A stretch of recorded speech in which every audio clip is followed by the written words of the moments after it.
بسم اللہ الرحمن الرحیم۔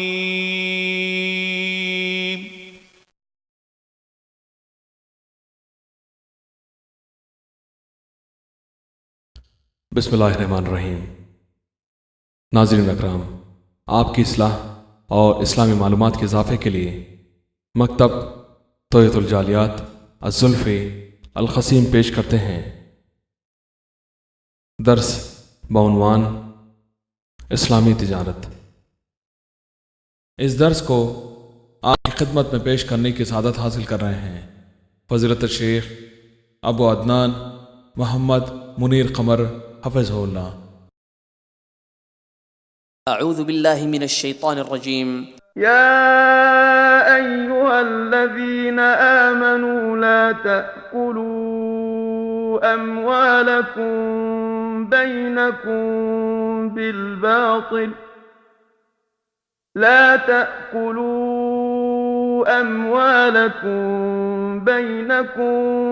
بالباطل إلا أن تكون تجارة عن تراض منكم ولا تقتلوا أنفسكم إن الله كان بكم رحيما۔ اے ایمان والو، اپنے آپس کے مال ناجائز طریقے سے مت کھاؤ اگر یہ کہ تمہاری آپس کی رضامندی سے خرید و فروخت ہو، اور اپنے آپ کو قتل نہ کرو، یقیناً اللہ تعالیٰ تم پر نہایت مہربان ہے۔ اعوذ باللہ من الشیطان الرجیم۔ بسم اللہ الرحمن الرحیم۔ اور تیسری چیز ہے زراعت۔ ایک دیسی شاعر نے الفاظ کہے ہیں، اس میں تو یہ ترتیب نہیں ہے، اس نے تو اپنی مرضی سے سب سے پہلے نمبر پر اس کو رکھا ہے۔ اس کا کہنا ہے اتم کھیتری مدم بپار نکھند چاکری بھیک ندار۔ کہا کہ کھیتی باڑی سب سے اعلیٰ پیشہ ہے۔ اتم اعلیٰ پیشہ یا اتم اعلیٰ پیشہ کھیتی باڑی کھیتری، مدھم بپار دوسرے نمبر پر تجارت، جبکہ ہم کہتے ہیں سب سے پہلے نمبر پر تجارت، کیونکہ یہ ہمارے رسول صلی اللہ علیہ وسلم کا اختیار کردہ مسنون پیشہ۔ اور تاجر کے فضائل آپ کو معلوم ہو گیا، سورہ مزمل کی آخری آیت مجاہد کے ساتھ تاجر کا ذکر، اور نبی اکرم صلی اللہ علیہ وسلم کی حدیث جس کی اکیلے طور پر کئی روایات ہیں، اکیلے یہ بات ذہن میں رکھ لیں، اکیلے طور پر ان کی بعض اسناد پر کلام کیا گیا ہے، جبکہ ان احادیث کے مجموعے کو محدثین کرام نے حسن درجے کی قرار دیا ہے۔ کہا کہ تاجر جو ہے وہ نبیوں، صدیقوں، شہداء اور صالحین کے ساتھ ہوگا۔ اس لیے اتم کھیتری نہیں، اتم تجارت۔ نبی اکرم صلی اللہ علیہ وسلم نے تجارت کی، شام کا سفر کیا، اپنے چچا کے لیے محنت کی، تجارت کی، بکریاں چرائیں، مزدوری بھی کی۔ نبی اکرم صلی اللہ علیہ وسلم نے بکریاں بھی چرائی۔ ایک مرتبہ ایک غزوہ سے واپس آتے ہوئے راستے میں کہیں پڑاؤ ڈالا، صحابہ کرام رکتے ہی جہاں پڑاؤ ڈالا ادھر ادھر پھیل گئے۔ وہ بیر کا ایک درخت، ایک تو بیری ہوتی ہے نا اونچی، ایک بیر کا درخت ہوتا ہے جو زمین کے اوپر ہی پھیلا ہوا ہوتا ہے، جیسے تربوز کی بیل ہوتی ہے، وہ اس طرح یا اس سے تھوڑا اوپر اٹھا ہوا، لیکن بیر ہے، کانٹے بھی ہیں، بیر بھی ہے، سارا کچھ بھی ہے۔ یہ کھانے کے لیے اکٹھے کرنے شروع ہو گئے۔ اس وقت ہماری طرح کا زمانہ تو نہیں تھا نا کہ ساتھ میں گاڑیاں راشن کی بھی جا رہی ہیں فوجیوں کے پاس کیا ہوتا تھا، جیب میں 2-3 کھجوریں ڈالی ہوئی ہیں، اتنے 100 کلومیٹر یا میل جانا ہے اور آپ کے پاس یہی کھجوریں ہیں۔ بعض مجاہدین صحابہ کے تذکرے ملتے ہیں کہ کھجور کاٹی، آدھی ڈال دی، آدھی منہ میں ڈال لی، اور چبائی نہیں، کھائی نہیں، منہ میں ڈال لی کہ پگھلتی رہے گی، زیادہ وقت نکل جائے گا۔ منہ میں کھجور کو پگھلاتے رہے، پھر دوسرا حصہ جس میں ساتھ گٹھلی بھی ہے، کھجور پگھل کر ختم ہو گئی، اب گٹھلی منہ سے نہیں پھینک رہے کہ چلیں ایک سلسلہ بنا ہوا ہے چلتا رہے گا۔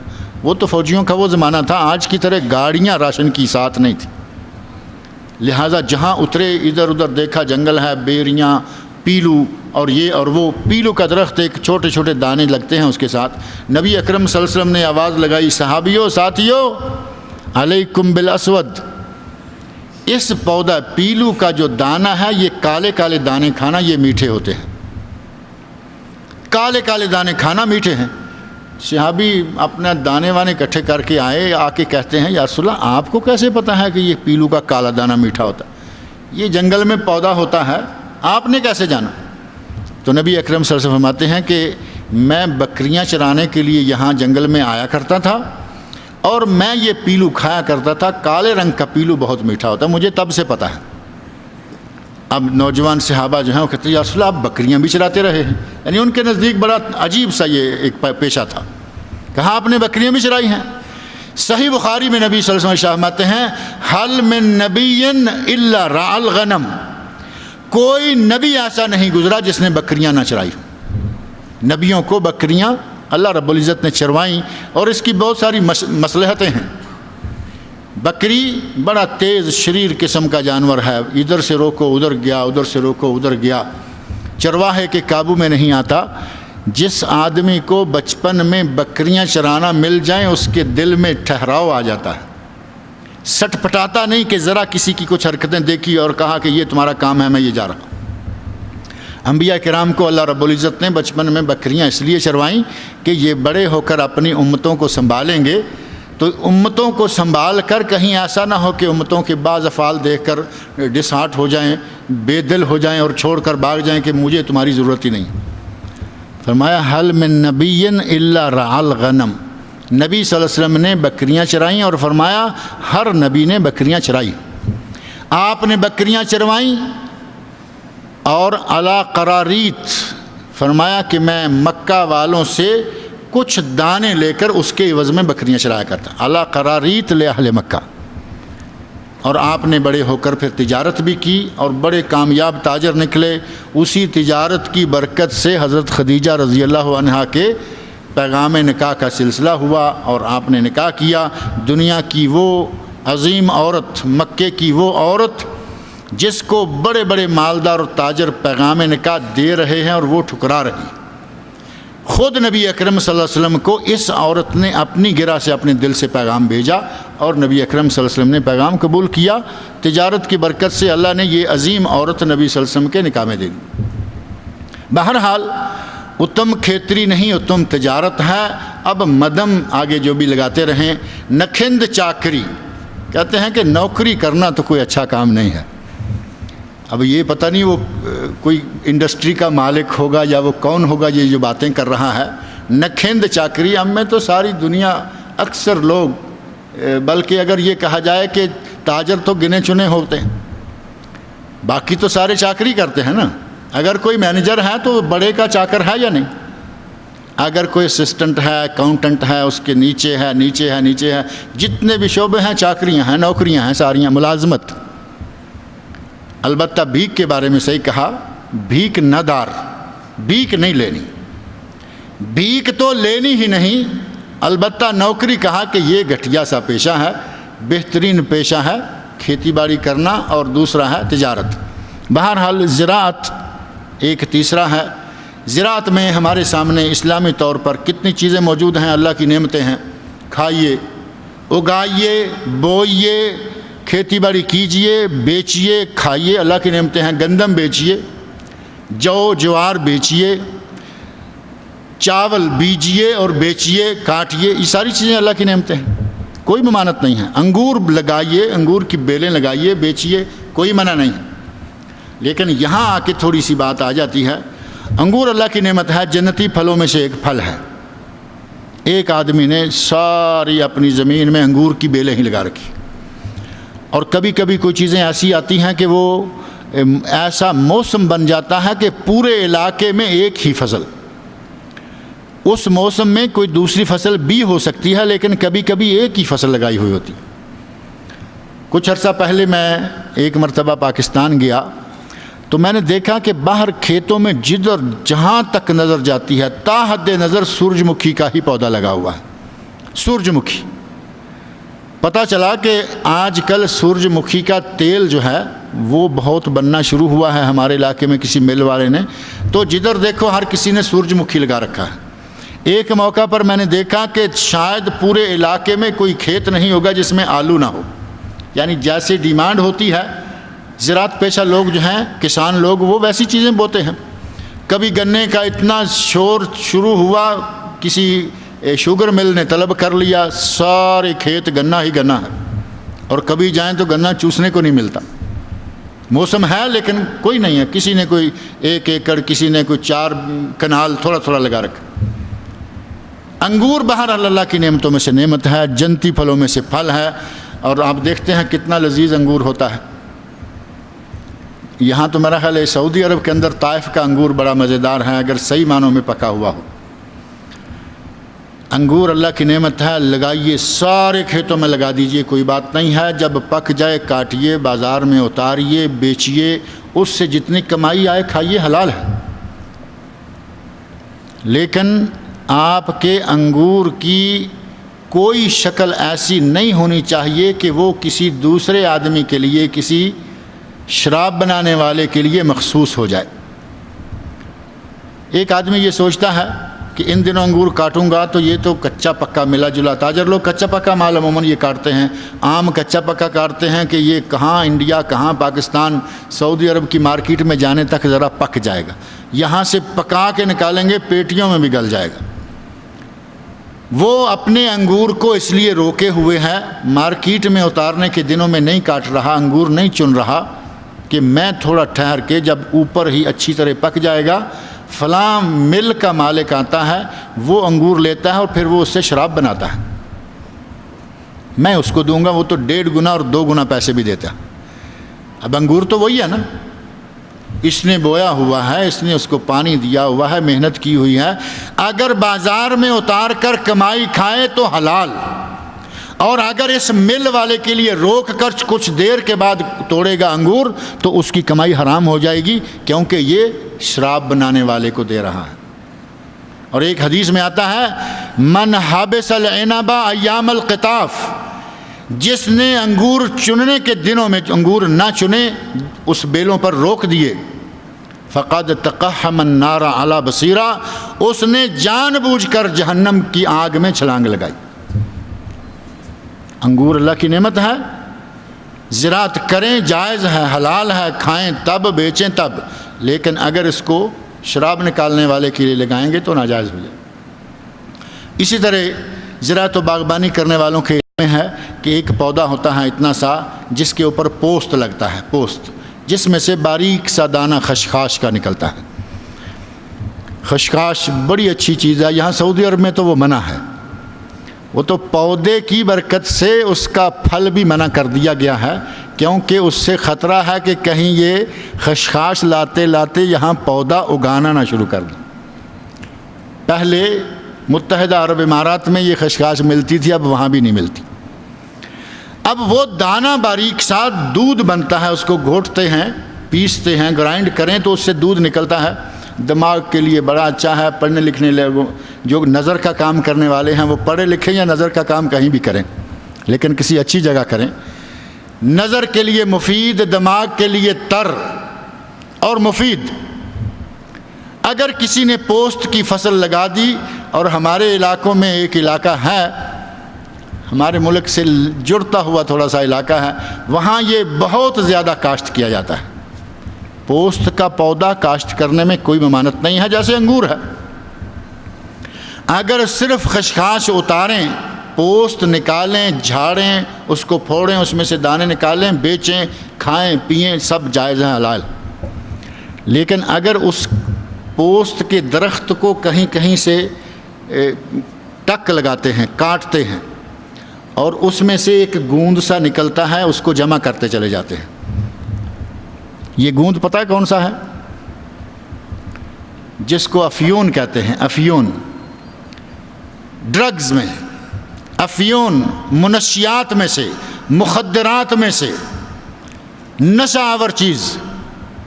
اگر کسی نے وہی پودا لگایا، اسے اوپر والے مال سے غرض نہیں، وہ سستا ہوتا ہے، وہ تو کلو 10-12 ریال میں امارات میں ملا کرتا تھا، کلو اتنا چڑھتا ہے وہ دانہ۔ لیکن 1 کلو وہ جو اس کے اندر سے گوند نکلا ہے، یہ 1 کلو شاید پورے علاقے کے لوگوں کے لیے سال بھر کی روٹی بنا دے۔ یہ لاکھوں میں بکنا ہے، کیونکہ اس سے آگے جتنی چیزیں بنتی ہیں منشیات کی، اب یہ زراعت کے دوران یہ دونوں کام ہی آ جائیں گے۔ نیت پر منحصر ہے، میں نے ذکر کیا ذرا ادھر کریں تو حلال، ذرا ادھر کریں تو حرام۔ پودا ایک ہے، انگور کھانے اور بیچنے کے وقت میں کاٹیں حلال ہے، جائز ہے، اور شراب بنانے کے لیے نکالیں گے حرام ہو جائے گی کمائی ساری کی ساری۔ یہ پوست اگر آپ خشخاش کے لیے لگاتے ہیں، خشخاش بیچتے ہیں، حلال ہے، لیکن اگر اس کے نیچے سے وہ گوند نکال کے بیچیں گے، منشیات کا کاروبار کریں گے، تو یہ سارے کا سارا حرام ہو جائے گا۔ تمباکو ہے، سگریٹ ہے۔ رات میں نے بات کرنا چاہی، پھر میں نے روک لی، میں نے کہا کہ یہ فتویٰ میں نہیں دینا چاہتا، صرف بات ہے کہ 5 ریال کا روزانہ سگریٹ پیتا ہے۔ رات کی بات یاد ہے یا نہیں؟ 4 ریال کا شاید طے ہوا تھا کہ ایک پیکٹ 4 ریال کا آتا ہے۔ اگر ایک آدمی روزانہ 1 پیکٹ پیتا ہے تو مہینے میں وہ 120 ریال کے سگریٹ پی جاتا ہے۔ 120 ریال کا بہترین کمپیوٹرائز سیٹ بخاری شریف کا ترجمہ سمیت بخاری شریف، اور ہاتھ کا لکھا ہوا، ذرا پرانی پرنٹنگ لیں گے آپ کو 120 ریال میں بخاری مسلم دونوں مل جائیں گے۔ اب رہا مسئلہ کہ یہ تمباکو جو بوتے ہیں، تمباکو کی زراعت کرتے ہیں، یقین مانے ایک موسم میں نے وہ بھی دیکھا، کیونکہ ہم کبھی کبھی جاتے تو ہے نا ملکوں میں، موسم دیکھا جس کھیت پہ نظر ڈالی تمباکو ہی تمباکو، اور یہ چھوٹا، ایک تمباکو چھوٹا ہوتا ہے جس کو حکے میں پتہ نہیں کیا کیا نام ہے، حکا ہے، چلم ہے، اور کئی نام ہیں، جس میں پیا جاتا ہے، اتنا سا مٹی کا ہے، اس کے اوپر آگ ڈال کے، ایک پودا ہمارے قد جتنا لمبا ہوتا ہے، اس کے اندر آدمی چلتا پھرتا پھر نظر بھی نہیں آتا، اتنا بڑا ہوتا ہے، جس کو سگریٹی تمباکو کہا گیا۔ یعنی سگریٹ بنانے والا جو تمباکو ہے وہ الگ ہے، اور حکے میں استعمال ہونے والا تمباکو الگ ہے۔ سارے کا سارا علاقہ تا حد نظر جدھر دیکھتے ہیں تمباکو ہی لگا ہوا ہے۔ اب تمباکو کی اپنی اصل پوزیشن کیا ہے؟ آپ یہاں رہتے ہوئے تمباکو کے بارے میں فتویٰ سنتے ہوں گے۔ آپ کے قسیم کے مولانا شیخ محمد بن صالح العثیمین رحمۃ اللہ علیہ، جو علامہ قسیم نہیں بلکہ بہت بڑے علامہ عالم اسلام کی مانی ہوئی شخصیت، شیخ ابن باز رحمۃ اللہ علیہ ہیں، سعودی عرب کے بڑے علماء ہیں، مفتیان کرام ہیں، مفتی اعظم محمد ابراہیم صاحب آل شیخ جو شیخ ابن باز کے بھی استاد ہیں، ان کے فتوے پڑھ کر دیکھیں، یہ سارے لوگ کہہ رہے ہیں کہ تمباکو حرام ہے۔ تمباکو نوشی، تمباکو خوری، اور تمباکو کا استعمال کیا ہو سکتا ہے؟ تمباکو چوسنا، وہ بھی ایک استعمال ہے، یا تمباکو سگریٹ سے پیتے ہیں، تمباکو نوشی ہو گئی۔ ایک تمباکو چوستے ہیں، کھاتے ہیں، یہ جو نسوار یہاں رکھتے ہیں، وہ سارے لوگ تو نہیں رکھتے، کچھ لوگ ہیں، کوئی بیڑی پیتا ہے، کوئی سگریٹ پیتا ہے، کوئی سگار پیتا ہے، کوئی چرٹ نام کی چیز ہوتی ہے وہ پیتے ہیں، یہ سارے تمباکو ہیں۔ کچھ بنتے ہی سارے تمباکو سے ہیں، کچھ کاغذ میں سگریٹ کی طرح کاغذ میں تمباکو پیک کیا ہوا ہوتا ہے۔ اس کے جتنے استعمال ہیں، چاہے نسوار نہ کرے اس کو چوسیں اور کھائیں، چاہے سگریٹ سگار کی طرح پئیں، اس کے سارے استعمال کو علماء کرام پورے سعودی عرب کے تمام علماء نے کہا یہ حرام ہے۔ لیکن اگر یہ کہیں کہ نہیں جی ہمارے ملکوں میں تو لوگ اس کو مکروہ کہتے ہیں، چلیں مکروہ ہی مان لیتے ہیں۔ مکروہ کا معنی کیا ہوتا ہے؟ اللہ رسول کا پسندیدہ۔ مکروہ کیا ہوتا ہے؟ اللہ اور رسول کی ناپسندیدہ چیز، اللہ اور رسول کی ناپسندیدہ سگریٹ کہہ لیں، تمباکو کہہ لیں، کوئی بھی چیز کہہ لیں، جو فعل یا جو چیز اللہ اور رسول کو ناپسندیدہ ہے، اسلام میں ناپسندیدہ ہے، وہ مکروہ ہے۔ اب ایک آدمی نے ساری کی ساری اپنی زمین جو ہے وہ تمباکو اگانے پہ لگا رکھی ہے، اس بیچارے کی روزی کا کیا بنے گا؟ حلال کے کھاتے سے تو نکل گئی نا۔ سگریٹ کو دنیا کے شاید کسی عالم نے حلال نہیں کہا، یا کہا حرام، یا اس سے نیچے والا درجہ زیادہ سے زیادہ مکروہ۔ بڑا نرم فتویٰ جو ہے، انتہائی نرم سا، وہ ہے مکروہ کا۔ حلال کا فتویٰ کوئی نہیں دیتا۔ اب تمباکو کی جو زراعت کرے گا تو اس میں سے اس کو کیا حاصل ہوگا؟ زراعت کے معاملے میں یہ دیکھنا ہوگا کہ جن چیزوں کو اسلام نے حرام کیا ہے ان کی زراعت نہ کی جائے، ان کی جو کمائی آپ کھائیں گے، جو بھی کھائے گا اس کے لیے وہ کمائی حلال نہیں ہوگی۔ مختصر سی بات، چھوٹی سی، چوتھا حصہ جو ہے وہ ہے ملازمت کا۔ تجارت، صنعت، زراعت اور ملازمت، یہ 4 چیزیں ہیں نا۔ اب ملازمت میں سیدھی سی بات ہے کہ ملازمت کریے، مسلمانوں کے یہاں کریے، کافروں کے یہاں کریے، کوئی ممانعت والی بات نہیں ہے، لیکن جس کام میں آپ ملازمت کریں وہ کام صحیح ہونا چاہیے۔ ایک یہودی کی کھیتی باڑی ہے، وہ اس میں گندم بوتا ہے، جو جوار بوتا ہے، کچھ بھی لگاتا ہے، اور اسے ایک آدمی چاہیے جو ذرا ماہر ہو، ایکسپرٹ ہو، ایگریکلچرل لائنوں کا جاننے والا ہو۔ ایک مسلمان اس کے پاس جا کے کام کرتا ہے، فصل اگاتا ہے، کوئی حرج نہیں، اگاتا رہے۔ غیر مسلم کے ساتھ ملازمت کرنا جائز، لیکن وہ کام جائز ہونا چاہیے۔ اور مسلمان کے پاس ملازمت کرنا حرام اگر وہ کام حرام ہے۔ بینک میں کیا ہوتا ہے؟ بینک میں پیسے کا لین دین ہے سارا ہی، لیکن گنتی کے 2-1 جو انگلیوں پہ پورے آ جاتے ہیں، 2-1 بینکوں کو چھوڑ کر جتنے بھی بینک ہیں سودی کاروبار کرتے ہیں۔ سود کا لکھنا، سود کا کھانا، کھلانا، لکھنا اور گواہی دینا، نبی اکرم صلی اللہ علیہ وسلم نے ان سب کے سب لوگوں پر لعنت فرمائی۔ لعن رسول اللہ صلی اللہ علیہ وسلم علی آکل الربا وموکلہ وکاتبہ وشاہدیہ وہم سواء۔ فرمایا سود کھانے والا، سود کھلانے والا، سود لکھنے والا، سود کی گواہی دینے والے 2 گواہ، فرمایا ان 5 لوگوں پر لعنت ہے، اور یہ 5 کے 5 گناہ میں برابر ہیں۔ وہم سواء، یہ 5 گناہ میں برابر۔ اب بینک کا مالک تو مسلمان ہے، لیکن یہ کام ایسا ہے کہ جس پر اللہ رسول نے لعنت فرمائی ہے۔ سود وہ کام ہے، میں نے پہلے ذکر کر دیا، قرآن میں اللہ نے فرمایا سود کے حرام ہونے کا پتہ چل جائے پھر بھی نہ چھوڑے فَأْذَنُوا بِحَرْبٍ مِّنَ اللَّهِ وَرَسُولِهِ، اللہ رسول کے ساتھ تمہاری جنگ ہے۔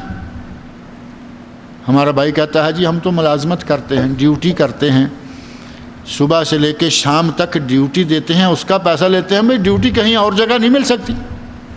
آپ صرف 24 گھنٹے میں سے 16 گھنٹے 12 گھنٹے حرام کا کاروبار لکھیں گے تبھی ڈیوٹی ہوگی۔ بے شمار ڈیوٹیاں، جس عمل، جس فعل، جس کام کے بارے میں اللہ اور اس کے رسول کہہ دیں کہ یہ لعنت کا باعث ہے، آپ کو ڈیوٹی بھی ملی تو وہی جا کے ملی۔ اور پھر فیسلٹیز بڑی ہیں اس میں، بہترین کرسیاں، آپ جانا تو پڑتا ہی ہے نا بینکوں میں، دیکھیں کتنی اچھی اچھی کرسیاں، بہترین چمکدار ٹیبل، بینک کے اندر گھس جائیں، first class air condition building. اب اتنی فیسلٹیز چھوڑ کر محنت میں اور کہیں باہر چلتے پھرتے چاہے اتنے ہی پیسے کی کوئی دوسری ملازمت ملے، کون کرے گا؟ اور یقیناً کئی ایسے لوگوں کو 100% یقین ہو گیا کہ سود حرام ہے، بینک میں کام کرنا جائز نہیں ہے، چھوڑ رہے ہیں 5-5 7-7 سال تو ہم نے اپنی آنکھوں سے دیکھا کہ نہیں چھوڑ پائے، چھوڑ رہے ہیں۔ یہ حرام ہے، ہمیں معلوم ہے ہماری روزی ٹھیک نہیں ہے، بلکہ کئی مرتبہ کئی لوگوں کو یہ بھی سنا گیا، آپ ہمیں معلوم ہے کہ آپ ہمارے پاس چائے کیوں نہیں پیتے، لیکن ہم چھوڑ رہے ہیں۔ سال ہاں سال یہ بات سنتے رہے، وہ نہیں چھوڑ پائے، بلکہ دیکھا کہ اپنے سالے کو، اپنے بھائی کو، اپنے فلاں کو بھی منگوایا، اس کو بھی بینک میں ہی داخل کر لیا۔ انسان بڑا کمزور ہے، یہ جہاں دیکھتا ہے نا کہ یہ ہمارے فائدے میں ہے، اتنا بونس مل رہا ہے، اتنا قرضہ بغیر سود کے، کام کرنے والوں کو بلا سودی قرضہ بھی مل جاتا ہے، اس میں تو اتنی فیسلٹیز ہیں، ہم اپنا مکان بنا سکتے ہیں، قرضہ لے کے دوستوں تک کو پہنچاتے ہیں۔ لیکن یہ تو دیکھیں کہ بنیادی طور پر آپ ملازمت کر کہاں رہے ہیں، وہ تو کاروبار ہی سارے کا سارا حرام ہے۔ اور جتنے بھی ملازم ہیں، یہ جو 5 نام نبی اکرم صلی اللہ علیہ وسلم نے لے لیے، آکل کھانے والا، موکل کھلانے والا، کاتب لکھنے والا، اور شاہد گواہی دینے والا، 2 گواہ، ایک نہیں، نبی صلی اللہ علیہ وسلم نے شاہدی، 2 گواہ. گارنٹی عموماً جو کسی کے لیے لون وغیرہ نکالنا ہو تو کہتے ہیں جی 2 گارنٹر چاہیے. اللہ کے رسول صلی اللہ علیہ وسلم نے تب سے 2 گواہ ڈالے ہوئے. کہاں شاہدی ہے، دونوں گواہ بھی. بینک میں کام کرنے والے جتنے بھی لوگ ہیں ان 4 چیزوں سے نکال کے بتاؤ کہ کوئی اور بھی ہوتا ہے. یا لکھ رہے ہیں کاتب، یا کھانے والے ہیں، یا کھلانے والے ہیں مالک ہیں، یا دوسرے لوگ ہیں، یا گواہی دینے والے ہیں. اور جا کے ساری اس بلڈنگ سے باہر ایک صاحب نکلتے ہیں، وہ بندوق پکڑ کے جو دروازے پہ بیٹھے ہوئے ہیں، ساری حرام کی کارروائیوں کے محافظ. باڈی گارڈ ہے نا یہ. اندر جتنی قسم کے گناہ گار بیٹھے ہوئے ہیں یہ ان کے محافظ. تعاونوا علی البر والتقوی، میں نے آیت پڑھی ہے شروع میں ہی. تعاونوا علی البر والتقوی، بر و تقوی اور نیکی کے کاموں میں تعاون کرو. ولا تعاونوا علی الاثم والعدوان، گناہ کے، سرکشی اور زیادتی کے، ظلم کے کاموں میں تعاون نہ کرو. یہ گناہ کا کام ہے اور یہ چھوٹا موٹا تعاون نہیں. بندوق ڈنکے کی چوٹ بھی نہیں، بندوق کی نالی اپنے کندھے پہ رکھتا ہے ہر وقت کہ ان لوگوں کے لیے اگر کسی نے اپنی آنکھ بھی لال کر کے دیکھا تو ہم وہاں فائر کر دیں. یہ سارے کے سارے اس کھاتے میں آتے ہیں. ملازمت کریں لیکن ملازمت کرنے کے لیے جگہیں وہ دیکھیں. دوسرا اٹھتا ہے وہ کہتا ہے جی پوچھے کہاں ملازمت کر رہے ہیں، یہ کہتے ہیں جی ہم وہ ایک مل میں کام کرتے ہیں. مل میں بنتا کیا ہے؟ ٹیکسٹائل مل ہے؟ نہیں. کیا بنتا ہے؟ جوس بنتے ہیں؟ نہیں. آخر میں پتہ چلتا ہے کہ مل میں شراب بنتا ہے. شراب جسے قرآن نے حرام قرار دیا، انما الخمر والمیسر، قرآن نے صراحتاً حرام قرار دے دیا. نبی اکرم صلی اللہ علیہ وسلم نے حرام قرار دے دیا، خلفاء و صحابہ نے حرام قرار دیا، آئمہ نے حرام قرار دیا. تمام عالم اسلام کی اہل علم، تمام شخصیات حرام قرار دے رہی ہیں. اور یہ فیکٹری میں کام کر رہے ہیں تو فیکٹری وہ ہے جہاں شراب بنتی. ملازمت کریں لیکن ملازمت کے لیے وہ جگہیں تلاش کریں جن جگہوں کو اسلام نے جائز قرار دیا، جن کاموں کو اسلام نے جائز قرار دیا. ہر وہ کام، ہر وہ فیکٹری، ہر وہ ادارہ جس کا اپنا کام اسلام کے مزاج کے خلاف ہے وہاں سروس کرنا، ملازمت کرنا جائز نہیں ہے. اللہ رب العزت مجھے اور آپ سب لوگوں کو حلال ذرائع معاش اختیار کرنے اور حلال کھانے کی توفیق عطا فرمائے. اللہ رب العزت مجھے اور آپ سب کو قرآن کریم اور حضرت محمد رسول اللہ صلی اللہ علیہ وسلم کی سنت کو پڑھنے، سمجھنے اور ان پر عمل کرنے کی توفیق عطا فرمائے. وما علینا الا البلاغ المبین.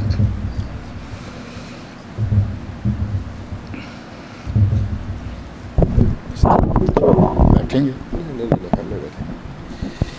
اللہ تعالیٰ شیخ محترم کو جزائے خیر عطا فرمائے. تو ابھی کچھ سوالات ہیں، انشاءاللہ شیخ محترم ان سوالات کے جواب دیں گے. اسی طرح رات میں جو بھائی سوال کرنا چاہ رہے تھے اور وقت کی تنگی کی وجہ سے انہیں وقت نہ دیا جا سکا تو وہ بھی سوال کر سکتے ہیں. اس سلسلے میں کچھ سوالات جو آئے ہیں مختلف ساتھیوں کی طرف سے، پہلے میں انہیں کر دیتا ہوں، انشاءاللہ شیخ محترم اس پر جواب دیں گے. زراعت کے بارے میں جہاں بہت سی تفصیلات آئی ہیں تو ذرا اس مسئلے میں وضاحت فرما دیں کہ زمین کے مسئلے میں عموماً جو جھگڑے ہوتے ہیں تو اس کی وضاحت فرما دیں کہ اس میں زمین کے بارے میں کہ کوئی کسی کی ہڑپ کر لیتا ہے یا کوئی کسی کی مینڈ پر اپنی ہل چلا دیتا ہے، تو ایسے مسائل میں کیا شریعت میں وعید آئی ہوئی ہے.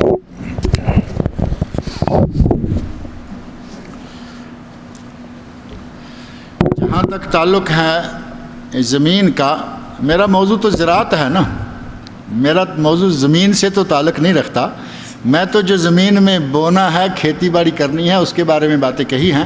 لیکن اچھی بات یہ ہے جو آپ نے پوچھی کہ خود زمین کو ہمارے بھائی، رات میں نے ایک اشارہ کیا تھا، شاید اس وقت آپ لوگ نہیں سمجھے یا وہ چونکہ موضوع دوسرا تھا، جو میں نے کہا کہ جب چاول کی فصل بوتے ہیں تو کھیتوں میں ادھر والا اپنے کھیت کے ساتھ جو منڈیر ہے، جو دیوار چھوٹی سی بنتی ہے، وہ اس کو کاٹ کاٹ کے اپنے کھیت میں ڈالتا ہے، ادھر والا اپنے کھیت میں ڈالتا ہے، تاکہ ہمارے کھیت میں 4 پودے زیادہ لگ سکیں. اور نتیجہ کیا نکلتا ہے کہ وہ درمیان میں جو راستہ ہے، جو اصلاً راستہ تھا کافی بڑا چوڑا، وہ کٹ کے بالکل باریک سا کاغذی سا راستہ رہ جاتا ہے۔ نبی اکرم صلی اللہ علیہ وسلم کی ایک حدیث میں دوسرے کی زمین کو اپنے قبضے کرنے، یا چاہے کسی بھی طریقے سے ہو، اپنے نام لگوا لے، یعنی پلاٹ کسی کا، ہمارے یہاں یہ صرف زرعی زمین ہی نہیں، ہمارے یہاں تو رہائشی زمینوں کے پلاٹوں پر بھی قبضے کیے جاتے ہیں۔ آپ نے پلاٹ لے رکھا ہے، اللہ رب العزت نے یہاں سے پیسہ کمانے کا موقع دیا، پیسہ کمایا، آپ نے شہر میں پلاٹ لے لیا، اب 2-4 سال آپ بنا نہیں پائے، جا نہیں پائے، نگرانی نہیں کر پائے، تیسرے چوتھے سال آپ گئے تو وہاں دیکھا کہ مکان کھڑا ہے، پوچھا کہ یہ مکان کس نے بنا دیا؟ پلاٹ تو میرا ہے۔ جا کے تفتیش کرائیں، آپ کو باقاعدہ بے نامہ، شراء نامہ، سارے کاغذات بھی جعلی مل جائیں گے، اور پتہ چلے گا کہ آپ ہی کے نام کے آدمی نے یہ مکان بنایا ہوا، اسی نام کا آدمی کوئی اور اٹھا مکان بنا لیا، بیچنے والوں نے بیچ دیا، جعلی کاغذات بن گئے، پلاٹ بک جاتے ہیں، زمینیں اس طرح جعلی طور پر لوگ اپنی زمینوں میں داخل کر لیتے ہیں۔ اور نبی اکرم صلی اللہ علیہ وسلم آتے ہیں، جس نے ایک شبر زمین، ایک بالشت زمین کسی کی ہتھیا لی ظلماً، جو یہی طریقے ہیں، کسی کی زمین کسی کے نام لگا لی، وہ زمین اس کے گلے میں توق بنا کر ڈال دی جائے گی اور اسے زمین میں دنسایا جائے گا، اور وہ شخص قیامت تک زمین کے نیچے ہی دنستا چلا جائے گا۔ یہ ایک شبر زمین، ایک بالشت زمین کسی کا حق ہے، وہ زمین کی شکل میں ہو، وہ کسی دوسری شکل میں ہو، کسی کی زمین ہتھیانا، یا جیسے مولانا نے لفظ استعمال فرمایا ہے اینٹ لینا، ایسے ہی جعلی طریقے سے کھینچ لینا، یہ قطعاً ناجائز ہے، یہ حرام ہے، اور یہ اللہ اور اللہ کے رسول صلی اللہ علیہ وسلم کی نظر میں انتہائی مجرمانہ فعل ہے۔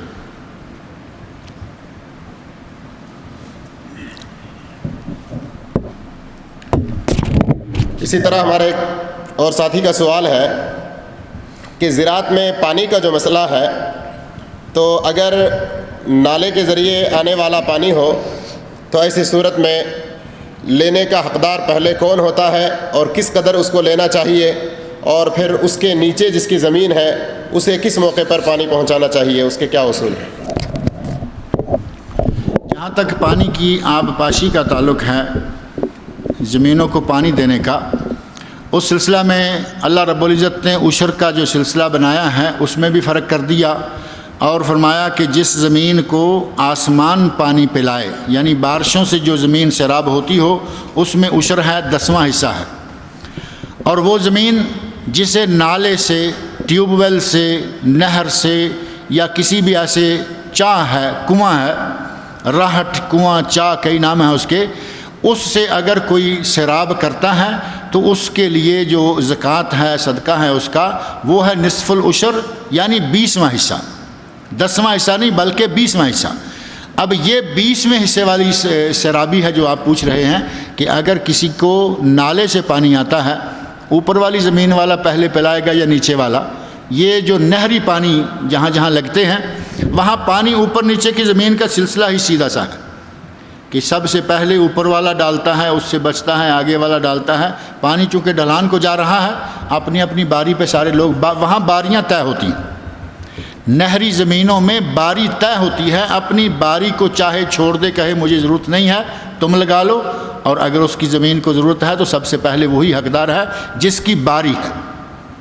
باری جو باقاعدہ آبیانہ لینے والوں کی طرف سے یا زمینداروں کی طرف سے آپس میں طے ہوتی ہے، اس باری کے حساب سے اپنا پانی لے، اور ناجائز طور پر باری نہیں ہے، آگے والے کی باری ہے، ظلماً، کیونکہ اس کے ہاتھ میں ڈنڈا ہے، یہ اپنی زمینوں کو پانی بلا وجہ پلائے چلے جا رہا ہے، یہ ناجائز ہے اور یہ منع ہے۔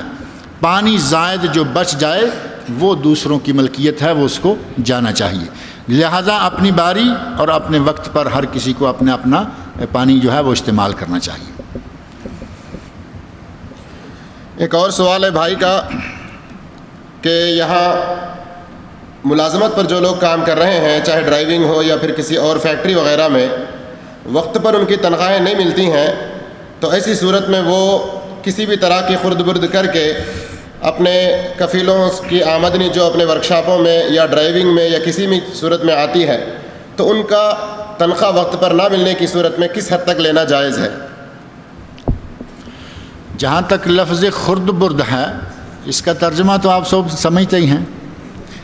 خرد برد جو ہے یہ لفظ ہی ایسا ہے کہ یہ ذاتی طور پر، لغوی طور پر اپنے غلط ہونے کا پتہ دے رہا ہے۔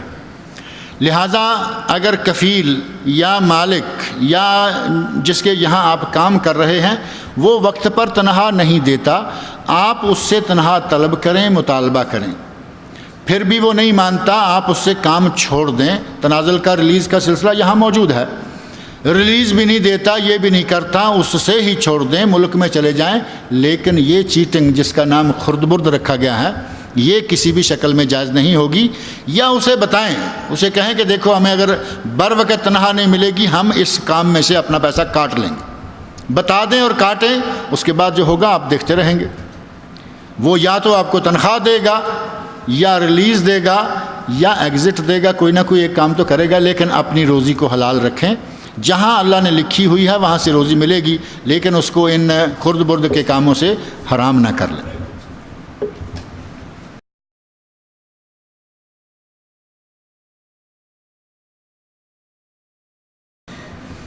سعودی بینکوں میں کام کرنے کا کیا حکم ہے، اس کی وضاحت فرمائیں۔ بینک کوئی بھی ہو، میں نے ایک اصول بتا دیا ہے، بینک کوئی بھی ہو، سعودی عرب کا ہو، متحدہ عرب امارات کا ہو، پاکستان کا ہو، انڈیا کا ہو، بینک کوئی بھی ہو، اگر اس کا کاروبار اصول جو ہیں جو اس میں مروج ہیں وہ اسلامی ہیں تو وہ اسلامی بینک ہے۔ وہ سعودی عرب میں ہو یا دبئی میں ہو، سوڈان میں ہو، پاکستان میں ہو، یہ ہیں۔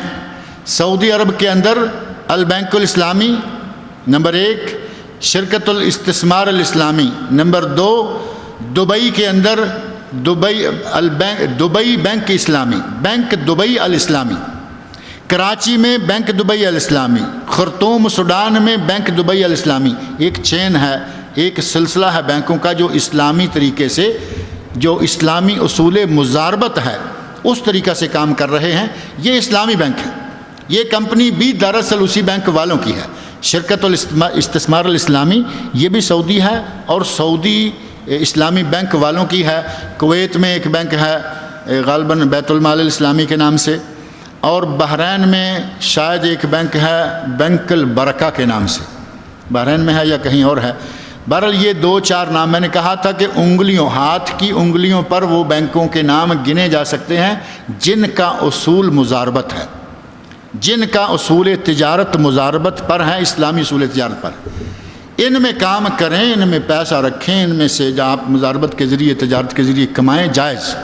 اور یہاں ان بینکوں کے علاوہ ایک وہ بھی ہے جو یہ بینک راجحی ہے، شرکت الراجحی یا بینک الراجحی، یہ بھی اسلامی بینکوں میں شمار ہوتا ہے، نہ سود لیتا ہے نہ دیتا ہے۔ ان میں سے کسی سے بھی آپ رابطہ رکھیں اور ان سے فائدہ اٹھائیں، لیکن اس کے علاوہ جو بینک اور بھی کوئی اسلامی ہوں گے، میں نے کسی کا نام نہیں لیا جو سودی کاروبار کرتے ہیں، جو بھی سودی کاروبار کرتا ہے وہ چاہے کسی ملک کے اندر ہوگا وہ سودی ہوگا، اس میں ملازمت کرنا جائز نہیں ہے۔ اور میں نے کھلا اس لیے چھوڑا، نام اس لیے نہیں لیا کہ یہاں دوسرے ملکوں کے بینک بھی ہیں، لیکن ان سے پہلے ایک لفظ لگ جاتا ہے، بینک سعودی ہولنڈی، بینک سعودی برطانی، بینک سعودی امریکی، بینک سعودی فلاں۔ سعودی بینک تو نہیں ہوگا نا، یہ تو ان ملکوں کے بینک ہیں۔ لہٰذا ان ناموں کو چھوڑیں، جس بینک کا کاروبار سعودی ہے اس میں ملازمت کرنا جائز نہیں ہے۔ ایک لکھا ہے کہ آج کل لوگ فون کرواتے ہیں چور دروازے سے، عام ریٹ سے پیسے کم لیتے ہیں، جس کو ہونڈی ٹیلی فون میرا حال کہا جاتا ہے، ہونڈی ٹیلی فون۔ اور وہ اس طرح کہ اگر ٹیلی فون کمپنی کے راستے سے آپ ٹیلی فون کریں گے تو آپ کو انڈیا پاکستان کی کال جو ہے وہ 5 ریال میں، اور یہ جمعہ ہے شاید 4 ریال میں یا 3.5 ریال میں 1 منٹ ملے گی۔ اور ایک کرم فرما آتے ہیں، وہ کہتے ہیں کہ آپ 20 منٹ بات کیجئے، 10 ریال مجھے دے دیجئے۔ اب یہ بتائیے کہ یہ کہاں سے ٹیلی فون کرائے گا؟ صرف اتنا ہی آپ دیکھ لیں، گورنمنٹ کی طرف سے جو الاؤ، جن اداروں کو ٹیلی فون الاؤ ہے، جو ادارے ٹیلی فون والے ہیں وہ تو 3 ریال، کم از کم 3 ریال پر منٹ لیں، اور یہ ہمارا بھائی 10 ریال میں 20 منٹ یعنی 8 آنے میں نصف ریال میں 1 منٹ کرا رہا ہے۔ یہ کہاں سے یہ پیسے پورے کرے گا؟ یہ خالص چوری ہے۔ اب یہ کہتے ہیں جی ہم چوری اپنی سعودیہ کی تھوڑی کرتے ہیں، انڈیا کا آدمی ہے تو کہے گا کہ میں انڈیا کی تھوڑا چوری کرتا ہوں، پاکستان کا ہے تو کہے گا میں پاکستان کی۔ کہاں سے کرتے ہو جی؟ یہ تو انگلینڈ سے چوری کرتے ہیں، یہ وہاں انگلینڈ آپریٹر جاتا ہے، ایسا فرسٹ کلاس استعمال شروع کیا ہے، کہتے ہیں آپریٹر انگلینڈ جاتا ہے، وہاں سے ہمیں انڈیا کی لائن دیتا ہے، وہاں سے پاکستان۔ میرے بھائی چوری چوری کی ہے، وہ یہودی کی ہو، عیسائی کی ہو، ہندی کی ہو، سکھ کی ہو، چوری تو چوری ہے۔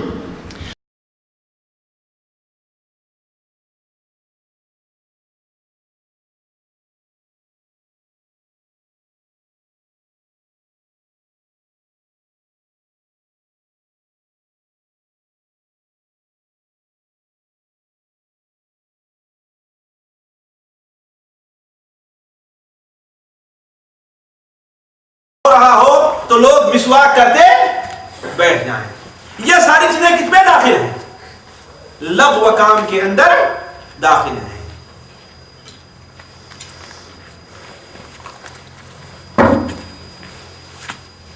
ارے بات سمجھنا، لغو کے بارے میں سمجھیں کہ لغو کام ہے کیا؟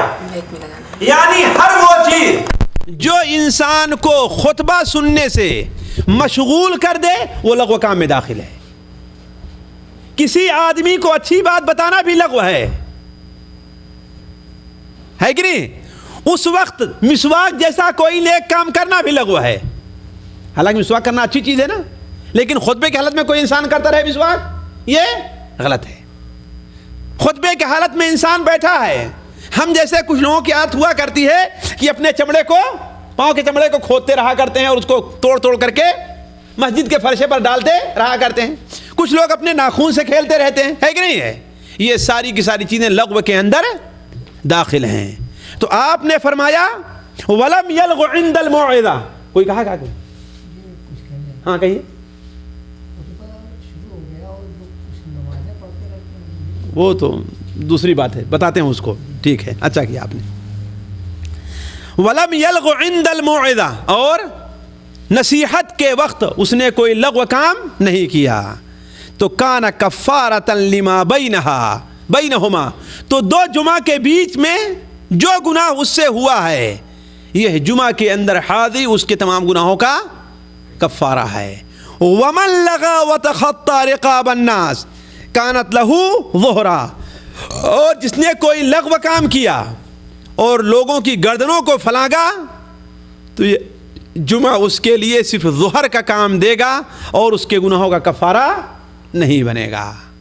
اس سلسلے میں جو ہم نے فوائد نقل کیے ہیں ان فوائد کو دیکھیے۔ پہلا فائدہ یہ ہے جمعہ کی فضیلت کہ ایک جمعہ سے دوسرے جمعہ تک کے گناہوں کا کفارہ ہے۔ جمعہ کی فضیلت ہے کہ ایک جمعہ دوسرے جمعہ کے گناہوں کا کفارہ ہے۔ دوسرا فائدہ جمعہ کی اذان کے بعد مسجد کی طرف آنا ضروری ہے۔ ذرا غور کریں گے، جمعہ کی اذان ہو جانے کے بعد مسجد کی طرف آنا ضروری ہو جاتا ہے۔ یہ نہیں کہ اب تو اذان ہو رہی ہے چلو اب وضو کر لیں گے تو پہنچ جائیں گے، وہ انسان گناہ کا کام کر رہا ہے۔ اس سے پہلے تیاری ہونی چاہیے، اور جمعہ کی اذان ہوتے ہی سارے کام چھوڑ کر کے انسان مسجد، البتہ وضو وغیرہ اگر کرنا ہے تو الگ بات ہے۔ یہ نہیں کہ اذان ہوئی تو کوئی اپنا شیپ بنانے کے لیے جا رہا ہے، کوئی اپنے کپڑے پریس کر رہا ہے، کوئی اور کسی کام میں مشغول ہو رہا ہے۔ یہ سارے کے سارے کام غلط اور شریعت کے خلاف ہیں۔ تیسرا فائدہ جمعہ کی اذان سن لینے کے بعد خرید و فروخت جائز نہیں ہے، خرید اور فروخت جائز نہیں ہے۔ یہ چیزیں یہاں تو نہیں سمجھ میں آتی ہیں، اس لیے کہ یہاں دکانیں بند ہو جایا کرتی ہیں، لیکن ہمارے یہاں یہ ضرور ہے کہ جمعہ کی اذان ہو یا نہ ہو دکانیں بند نہیں ہوا کرتی ہیں۔ یہ غلط ہے۔ مسلمانوں کے یہاں یا مسلمان کو کے اوپر یہ واجب ہے کہ اگر جمعہ کی اذان ہو جائے تو اپنی دکان بند کرے، اس وقت خریدنا فروختنا جائز نہیں ہے۔ چوتھا فائدہ، جمعہ کے دن صفائی کا خاص خیال رکھنا چاہیے، جیسے نہانا، اچھے سے اچھا کپڑا پہننا، خوشبو لگانا، حجامت بنوانا، ناخون وغیرہ ترشوانا، لیکن داڑھی نہیں چھلانا۔ لیکن داڑھی نہیں، کچھ لوگ کہیں کہ ہاں بھائی یہ بھی تو مولانا نے تو کہا کہ حجامت بنانا چاہیے، صفائی کرنا چاہیے، ہم بالوں کی صفائی کر رہے ہیں اپنے، لیکن ان بالوں کی صفائی کیجئے جن بالوں کی صفائی کی شریعت نے اجازت دی ہے، جن بالوں کی صفائی شریعت نے اجازت نہیں دی وہ جائز نہیں ہوں گے۔ جمعہ کے دن مسجد میں لوگوں کی گردن فلاں کر کے اگلی صف میں جانا جائز نہیں ہے، بلکہ جہاں جگہ ملے وہیں پر بیٹھ جائے۔ چھٹا فائدہ، خطبہ کے دوران لغو کام جیسے کسی سے بات کرنا، کسی کو کچھ بتانا، مسجد کے فرشہ یا اپنے کپڑے وغیرہ سے کھیلنا جمعہ کے ثواب کو ختم کر دیتا ہے۔ البتہ جیسا کہ ابھی بھائی نے ذکر کیا کہ اگر کوئی شخص مسجد میں اس وقت آ رہا ہے کہ خطبہ شروع ہو گیا ہے تو اس کے لیے 2 رکعت نماز پڑھنا سنت ہے، اس لیے کہ بخاری شریف کے اندر ہے اللہ کے رسول صلی اللہ علیہ وسلم خطبہ دے رہے تھے، ایک صحابی حضرت سلیق غطفانی مسجد میں داخل ہوئے اور بیٹھ گئے، آپ نے ان سے کہا کہ کیا تم نے 2 رکعت نماز پڑھی؟ انہوں نے کہا نہیں، آپ نے کہا اٹھو اور 2 رکعت نماز پڑھ کر کے بیٹھو، 2 رکعت نماز پڑھ کر کے بیٹھو۔ پھر آپ نے بیان فرما دیا کہ جو کوئی اس وقت آتا ہے کہ امام خطبہ دے رہا ہو تو بغیر 2 ہلکی نماز پڑھے بغیر نہ بیٹھے۔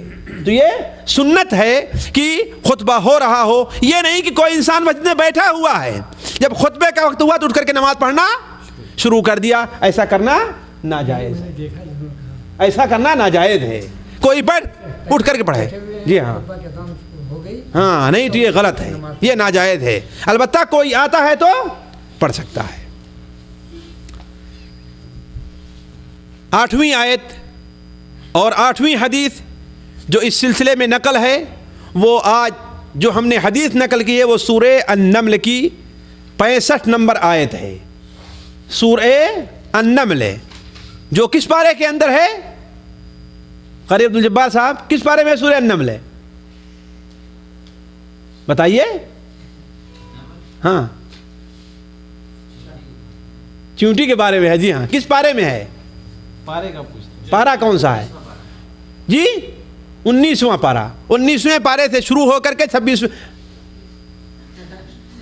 پارے میں جا ختم ہوتی ہے جی، 20ویں پارے میں ختم ہوتی ہے۔ اچھا، 19ویں پارے سے شروع ہو کر کے 20ویں پارے کے شروع میں جا کر کے ختم ہو جاتی ہے۔ تو 20ویں پارے کے پہلے صفحے کے آخر میں یا دوسرے صفحے کے شروع ہی کے اندر یہ آیت ہے، اللہ تبارک و تعالی ارشاد فرماتا ہے قُلْ لَا يَعْلَمُ مَنْ فِي السَّمَاوَاتِ وَالْأَرْضِ الْغَيْبَ إِلَّا اللَّهُ وَمَا يَشْعُرُونَ أَيَّانَ يُبْعَثُونَ۔ اللہ تبارک و تعالی اپنے نبی حضرت محمد مصطفیٰ صلی اللہ علیہ وسلم کو خطاب فرما رہا ہے کہ کہہ دیں کہ آسمان والوں میں سے، زمین والوں میں سے سوائے اللہ کے کوئی غیب نہیں جانتا۔ آسمان والوں میں سے کون سے لوگ مراد ہیں؟ جو فرشتے آسمان میں رہتے ہیں۔ زمین والوں میں سے کون سے لوگ مراد ہیں؟ جن اور انس۔ یعنی اللہ تبارک و تعالیٰ کے علاوہ جتنے لوگ آسمان میں ہیں اور زمین میں جتنے لوگ ہیں، ان میں کا کوئی بھی غیب کی بات نہیں جانتا۔ اللہ تعالیٰ کیا فرما رہا ہے؟ قل، اے محمد، اللہم صلی علی محمد، لوگوں کو بتلا دو، کیا بتلانا ہے؟ لا یعلم من فی السماوات والارض الغیب الا اللہ، اللہ کے علاوہ آسمان میں رہنے والے اور زمین میں رہنے والے کسی کو غیب کے بارے میں کوئی خبر نہیں ہے۔ وما یشعرون ایان یبعثون، ان کا حال تو یہ ہے کہ ان کو خود یہ شعور نہیں ہے، ان کو خود یہ معلوم نہیں ہے کہ حساب اور کتاب کے لیے انہیں کب اٹھایا جائے گا۔ یعنی انہیں خود اپنے بارے میں نہیں معلوم، تو دوسروں کے بارے میں کیا غیب کا علم رکھیں گے؟ یہ آیت یاد رکھنے کی اور غور کرنے کی ہے، خاص طور پر وہ لوگ جو اس باطل گمان کے اندر ہیں کہ اللہ تبارک و تعالیٰ نے اللہ کے رسول صلی اللہ علیہ وسلم کو یا ولیوں کو اللہ تبارک و تعالیٰ غیب کی باتیں، غیب کا علم دیتا ہے۔ یہ عقیدہ سراسر کفر کا عقیدہ اور قرآن اور حدیث کے خلاف ہے۔ اللہ تبارک و تعالیٰ صاف فرما رہا ہے، قُلْ لَا يَعْلَمُ مَنْ فِي السَّمَاوَاتِ وَالْأَرْضِ الْغَيْبَ إِلَّا اللَّهُ۔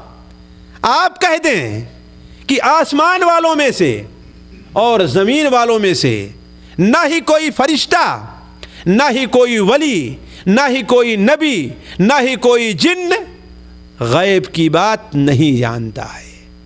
اور ان کا حال تو یہ ہے جن کے بارے میں تم یہ دعویٰ کرتے ہو کہ وہ غیب کی بات جانتے ہیں، ان کو تو یہ بھی نہیں پتا ہے کہ وما یشعرون ایان یبعثون، وہ حساب اور کتاب کے لیے کب اٹھائے جائیں گے۔ انہیں شعور تک نہیں ہے، انہیں علم تک اس کا نہیں ہے۔ معلوم یہ ہوا غیب دانی کس کا خاصہ ہے؟ اللہ تبارک و تعالیٰ کا خاصہ ہے۔ اللہ تبارک و تعالیٰ نے غیب کا علم کسی اور کو نہیں دیا۔ وَعِندَهُ مَفَاتِحُ الْغَيْبِ لَا يَعْلَمُهَا إِلَّا هُوَ، اسی کے پاس غیب کی کنجیاں ہیں جن کنجیوں کو اس کے علاوہ اور کوئی نہیں جانتا۔ اس سلسلے میں جو ہم نے حدیث آپ کے سامنے نقل کی ہے، وہ حدیث صحیح مسلم شریف کی اللہ کے رسول صلی اللہ علیہ وسلم کی بعض زوج محترمہ سے مروی ہے کہ آپ صلی اللہ علیہ وسلم نے ارشاد فرمایا، من اتی عرافا فسألہ عن شیء لم تقبل له صلاة 40 لیلہ، جو شخص کسی عراف یا کاہن کے پاس آیا اور اس سے کسی چیز کے بارے میں پوچھا تو اس کی 40 دن کی نماز قبول نہیں ہوگی۔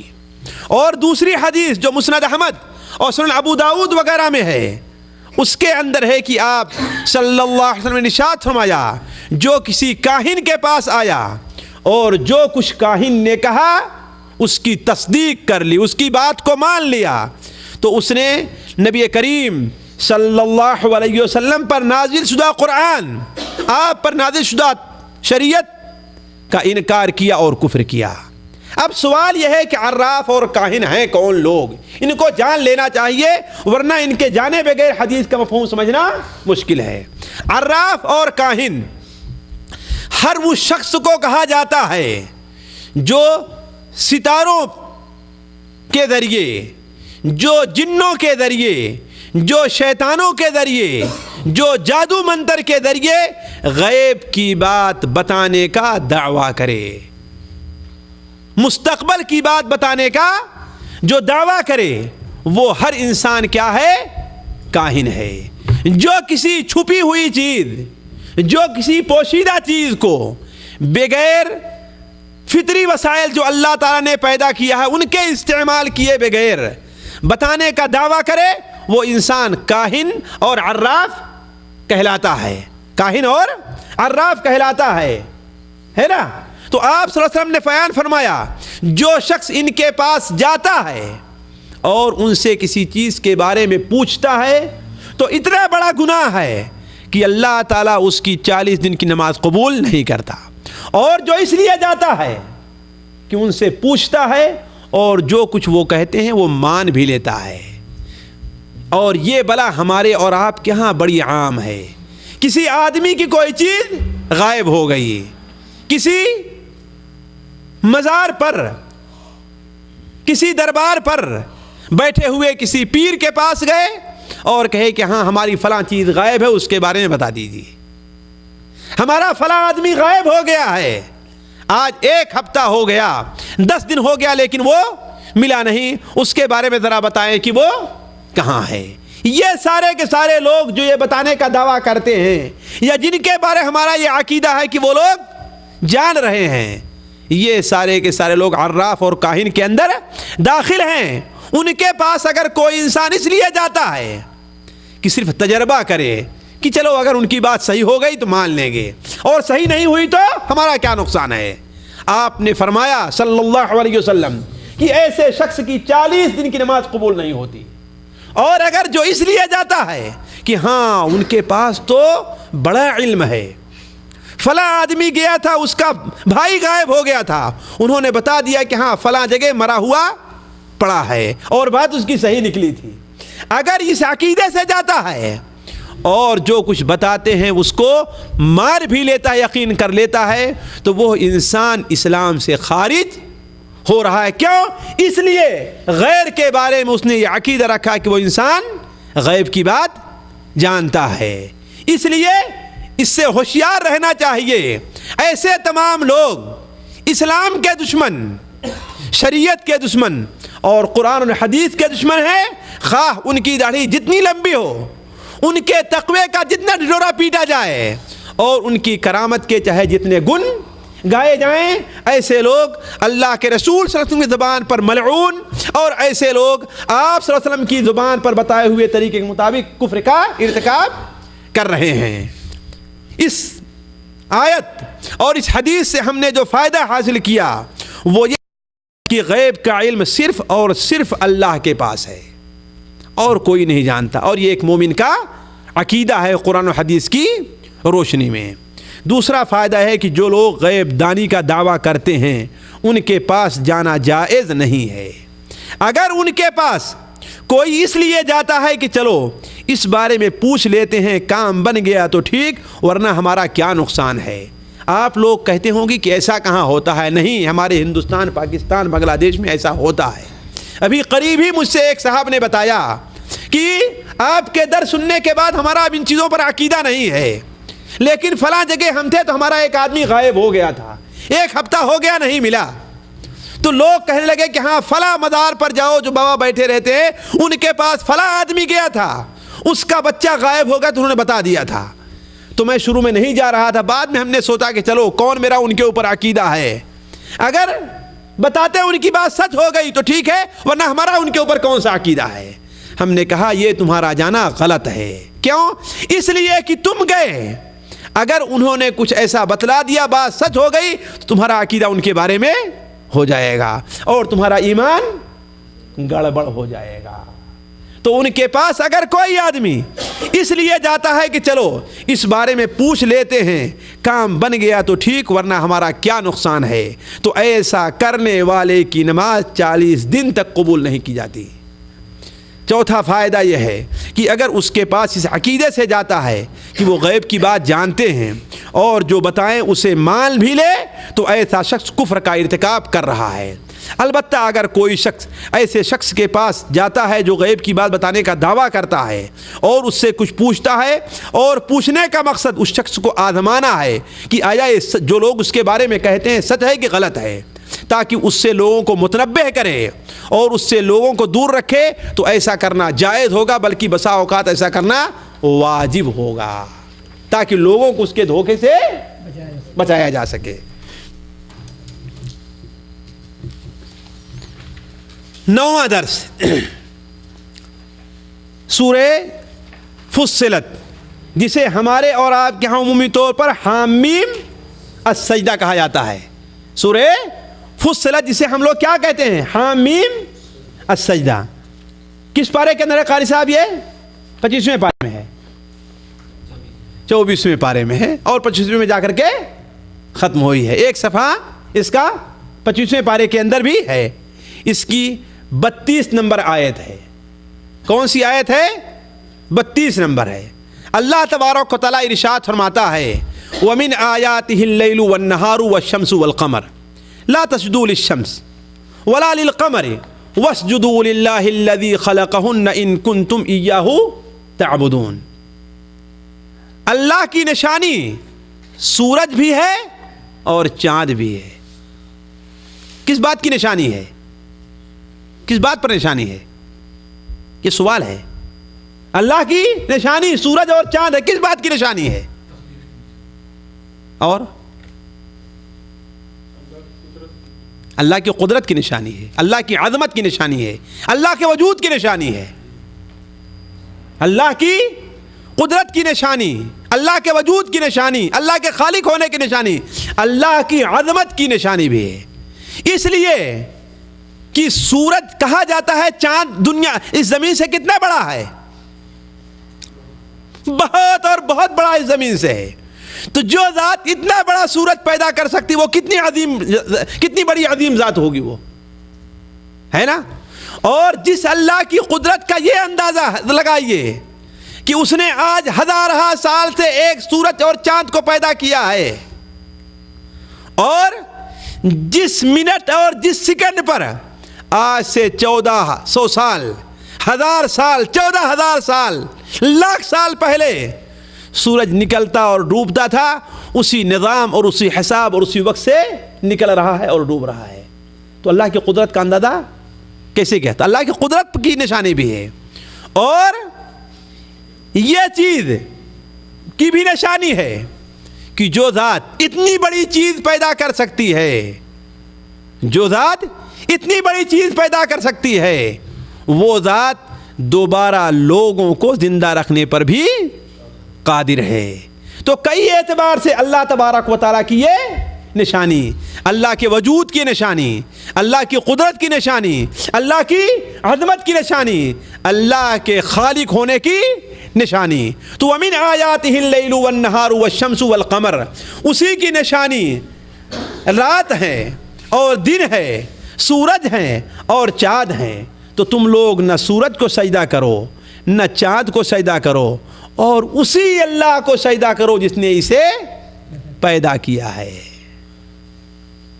اگر تم اس کی عبادت کرنا چاہتے ہو تو، اگر تم چاہتے ہو اسی کی عبادت ہو، ہے کہ نہیں؟ اگر تم اس کی عبادت کے دعوے دار ہو کہ ہم اللہ کی عبادت کرتے ہیں، تو اللہ کو چھوڑ کر کسی کو سجدہ نہ کرو، کسی کے سامنے اپنا ماتھا نہ ٹیکو، کسی کے سامنے اپنا سر نہ جھکاؤ۔ اسی لیے علماء کیا کہتے ہیں؟ غیر اللہ کا سجدہ کرنا شرک میں داخل ہے، غیر اللہ کا سجدہ کرنا شرک میں داخل ہے۔ خواہ وضو کیے بغیر سجدہ کرے، خواہ وضو کر کے سجدہ کرے، خواہ رکوع کے بعد سجدہ کرے یا بغیر رکوع کے سجدہ کرے، خواہ قیام کے بعد سجدہ کرے یا بغیر قیام کے سجدہ کرے۔ کچھ لوگ جو قبروں پہ جھکنے کے عادی ہیں، جو بزرگوں کے سامنے جھکنے کے عادی ہیں، ان سے کہا جائے کہ غیر اللہ کا سجدہ جائز نہیں ہے، تو وہ کہتے ہیں سجدہ یہ تھوڑی ہوتا ہے، سجدہ تو یہ ہوتا ہے کہ پہلے انسان وضو کرے، اس کے بعد نماز کے لیے کھڑا ہو جائے، قیام کرے، رکوع کرے، پھر سجدہ کرے، اس سجدے کی ممانعت وارد ہے۔ یہ لوگوں کو دھوکہ دینا ہے۔ اللہ تعالیٰ نے مطلقاً سجدہ سے منع فرمایا، چاہے وہ رکوع سے پہلے انسان کرے یا رکوع کے بعد کرے، چاہے باوضو ہو کر کے کرے یا بے وضو ہو کر کے کرے۔ جہاں غیر کے سامنے اس کی تعظیم کے طور پر ماتھا ٹیکا جائے گا، یہ کیا ہوگا؟ اسے سجدہ کرنا ہوگا۔ لیکن اگر آپ کے پیر میں چوٹ لگی ہے، کوئی آدمی آپ کے پاؤں سے کانٹا نکالنے کے لیے آپ کے سامنے جھک کر کے وہ کر رہا، تو سجدہ کر رہا ہے آپ کو؟ ہاں، کیوں؟ ہم نے کیا کہا؟ کسی کی تعظیم کے طور پر اس کی عظمت کا اقرار کرتے ہوئے اسے راضی کرنے کے لیے کوئی انسان اپنا ماتھا زمین کے اوپر رکھ رہا ہے، اس کے پیر پر رکھ رہا ہے، تو گویا کیا ہے؟ یہ غیر اللہ کو سجدہ کرنا، اور یہ شرک کے اندر داخل ہے، چاہے بغیر وضو ہو یا باوضو ہو، ہے کہ نہیں ہے؟ چاہے رکوع کے ساتھ ہو یا بغیر رکوع کے ہو، چاہے قیام کے ساتھ ہو یا بغیر قیام کے ساتھ ہو۔ یہ لوگوں کو دھوکہ دینے کی بات ہے، کہتے ہیں ہم سجدہ تھوڑی کرتے ہیں، ہم تو تعظیم کے لیے جھکتے ہیں۔ ارے بدبختو، تعظیم کے لیے جھکنا ہی رکوع اور سجدہ ہے۔ ہم سجدہ کیوں کرتے ہیں؟ اللہ تعالیٰ کی تعظیم بجا لاتے ہیں۔ رکوع کیوں کرتے ہیں؟ اللہ کی، اسی لیے رکوع میں کیا پڑھا جاتا ہے؟ سبحان ربی العظیم، اللہ کی عظمت اور تعظیم کے لیے ہم رکوع کر رہے ہیں۔ کیا کہتا ہے انسان؟ سبحان ربی العظیم۔ اور سجدے میں کیا کہتا ہے؟ سبحان ربی الاعلی، پاک ہے میرا جو سب سے بلند ہے۔ اور ہم اس کے پیر کے پاس گویا کی سجدے میں جھکے ہوئے ہیں۔ تو کسی بھی انسان، کسی بھی جانور، کسی بھی مخلوق، جاندار ہے یا بے جان ہے، اس کی تعظیم کے لیے اس کے سامنے جھکنا اور اس کے سامنے اپنا ماتھا زمین کے اوپر رکھنا، یہ اسے رکوع اور سجدہ کرنا ہے جو شریعت کے اندر ناجائز اور حرام ہے۔ اس سلسلے میں جو ہم نے حدیث نقل کی ہے، حضرت عائشہ رضی اللہ عنہا بیان فرماتی ہیں کہ ایک بار عہد نبوی میں سورج گرہن لگا تو آپ صلی اللہ علیہ وسلم نے لوگوں کو نماز پڑھائی۔ کون سی نماز؟ گرہن کی نماز، کسوف کی نماز۔ چنانچہ آپ نے بہت لمبا قیام کیا، پھر رکوع کیا اور بہت لمبا رکوع کیا، پھر کھڑے ہوئے اور ایک لمبا قیام کیا، لیکن یہ پہلے قیام سے کم تھا، پھر رکوع کیا، لمبا رکوع کیا، لیکن یہ پہلے رکوع سے ہلکا تھا، پھر آپ نے سجدہ کیا اور لمبا سجدہ کیا، پھر اسی طرح آپ نے دوسری رکعت بھی آپ نے پڑھائی۔ پھر نماز سے فارغ ہوئے تو سورج روشن ہو چکا تھا۔ آپ صلی اللہ علیہ وسلم نے خطبہ دیا جس میں اللہ کی حمد و ثنا بیان فرمائی، اور پھر کیا بیان فرمایا؟ ان الشمس والقمر آیتان من آیات اللہ، یعنی بے شک سورج اور چاند اللہ کی دو نشانیاں ہیں جو کسی کی موت و زندگی کی وجہ سے بے نور نہیں ہوتی، یعنی ان میں گرہن کسی کی موت اور زندگی کی وجہ سے نہیں آتا۔ اس لیے جب تم ان میں گرہن دیکھو تو اللہ سے دعا کرو، تکبیر کہو، نماز پڑھو اور صدقہ اور خیرات کرو، صدقہ اور خیرات کرو۔ فوائد جو حاصل ہوئے، وہ پہلا فائدہ ہے کہ سورج اور چاند بھی اللہ کی دیگر مخلوقات کی طرح ایک مخلوق ہیں جو حکم الہی کے تابع ہیں، وہ اللہ کے سامنے مجبور ہیں، وہ جابر نہیں ہیں۔ دوسرا فائدہ، چونکہ ساری مخلوق اللہ کے حکم کے تابع اور اس کے سامنے مجبور ہے، اس لیے وہ عبادت کے لائق قطعاً نہیں ہے۔ تیسرا فائدہ، سورج اور چاند میں گرہن حکم الہی سے لگتا ہے، اب اس کے لیے اللہ تعالیٰ سبب پیدا فرما دیتا ہے، کبھی زمین سورج اور چاند کے بیچ میں حائل ہو جاتی ہے، کبھی اور کوئی صورتحال پیدا ہوتی ہے۔ چوتھا فائدہ، سورج اور چاند گرہن کا مقصد بندوں کو خوف دلانا ہے کہ وہ اللہ جس نے انہیں منور کیا تھا وہ ان کی روشنی کو چھین بھی سکتا ہے، جس نے آج چند منٹ کے لیے، چند گھنٹے کے لیے چھینا ہے، وہ ایک وقت آئے گا کہ اس کی روشنی کو مستقل طور پر چھین لے گا۔ پانچواں فائدہ، سورج اور چاند گرہن کے وقت اللہ کے عذاب سے ڈرنا چاہیے، اس کے لیے صدقہ اور خیرات اور نماز و دعا کرنا چاہیے۔ گرہن کی نماز عام نماز سے مختلف ہے، اس لیے کہ عام نماز میں ایک رکعت میں ایک رکوع اور 2 سجدہ ہوتا ہے، اور گرہن کی نماز میں ایک رکعت کے اندر 2 رکوع اور 2 سجدے ہوا کرتے ہیں۔ ہماری بات سمجھے نا، 2 رکوع اور 2 سجدے ہوا کرتے ہیں۔ ساتواں فائدہ، کسی بڑے آدمی کی زندگی اور موت سے سورج اور چاند متاثر نہیں ہوتے۔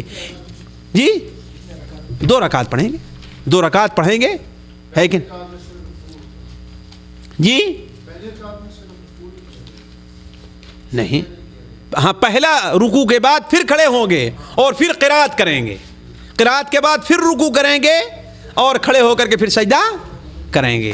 یہیں سے یہ بات غلط ہوتی ہے جو ہمارے یہاں قصہ کو حضرت حسین رضی اللہ تعالیٰ عنہ شہادت کا واقعہ بیان کرتے ہوئے بیان فرماتے ہیں کہ اس دن سورج میں گرہن لگ گیا تھا، اور اس سے پہلے آسمان کے کنارے یہ جو سرخی ہے وہ نہیں تھی، بلکہ ان کے شہادت کے بعد یہ سرخی پیدا ہوئی ہے۔ یہ ساری کے ساری بکواس، جھوٹ اور قصہ گو حضرات کی جھوٹی کہانیاں ہیں، سچی تاریخ سے اس کا کہیں ثبوت نہیں ملتا۔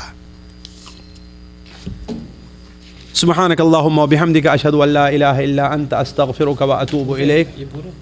ہاں، یہ 10 پورے ہیں۔